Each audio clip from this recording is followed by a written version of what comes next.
السلام علیکم۔ جنگ بدر کفر و اسلام کا مشہور ترین معرکہ ہے۔ 17 رمضان 2 ہجری میں مکہ اور مدینہ کے درمیان مقام بدر میں یہ جنگ ہوئی۔ اس لڑائی میں تعداد اور اسلحہ کے لحاظ سے مسلمان بہت ہی کمتر اور پست حالی میں تھے۔ مسلمانوں میں بوڑھے، جوان اور بچے اور انصار و مہاجرین کل مل کر 313 مجاہدین اسلام علم نبوی کے زیر سایہ کفار کے ایک عظیم لشکر سے نبرد آزما تھے۔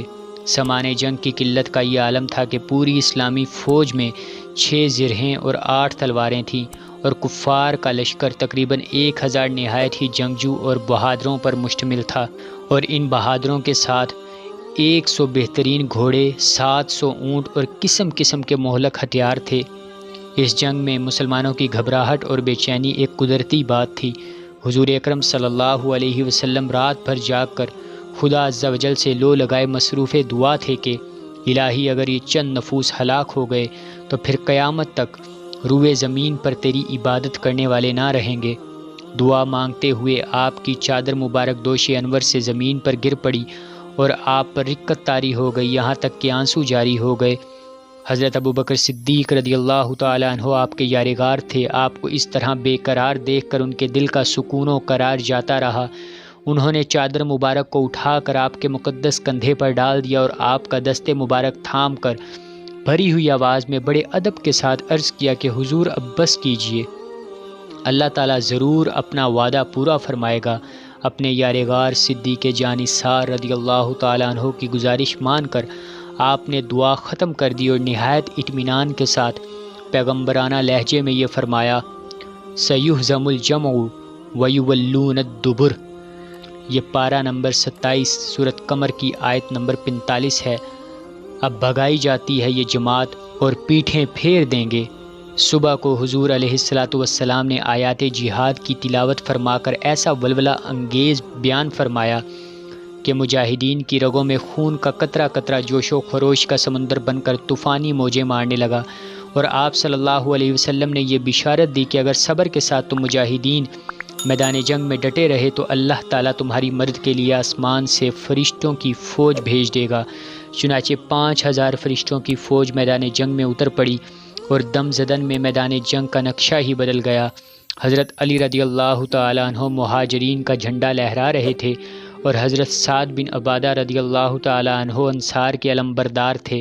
کفار کے 70 آدمی قتل ہو گئے اور 70 گرفتار ہوئے، باقی اپنا سارا سامان چھوڑ کر فرار ہو گئے۔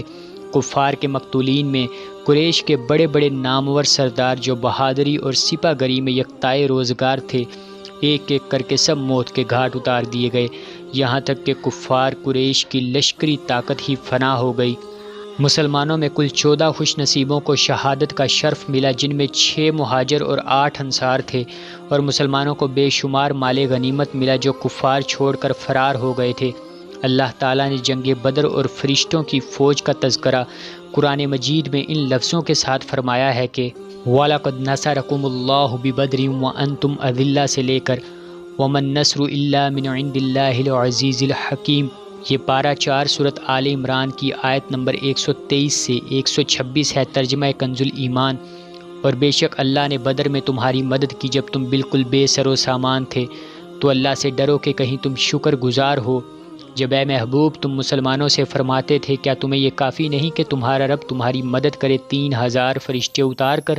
ہاں کیوں نہیں، اگر تم صبر و تقویٰ کرو اور کافر اسی دم تم پر آ پڑیں تو تمہارا رب تمہاری مدد کو 5000 فرشتے نشان والے بھیجے گا، اور یہ فتح اللہ نے نہ کی مگر تمہاری خوشی کے لیے، اور اسی لیے کہ اس سے تمہارے دلوں کو چین ملے، اور مدد نہیں مگر اللہ غالب حکمت والے کے پاس سے۔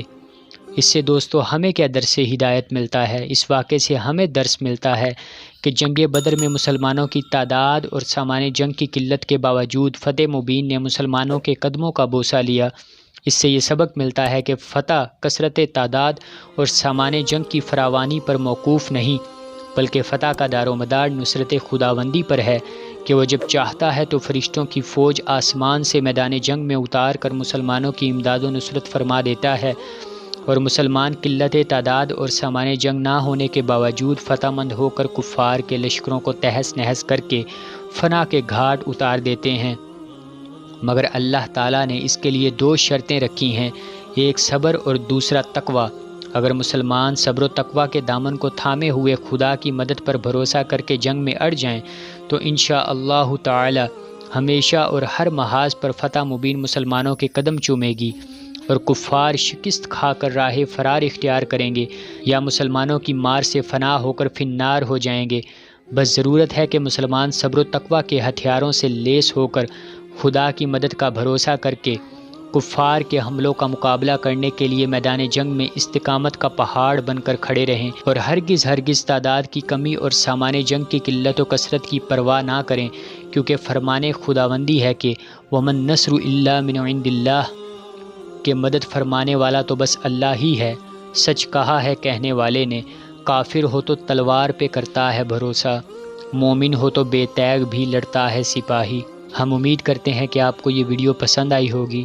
ملتے ہیں اگلی ویڈیو میں۔ اللہ حافظ۔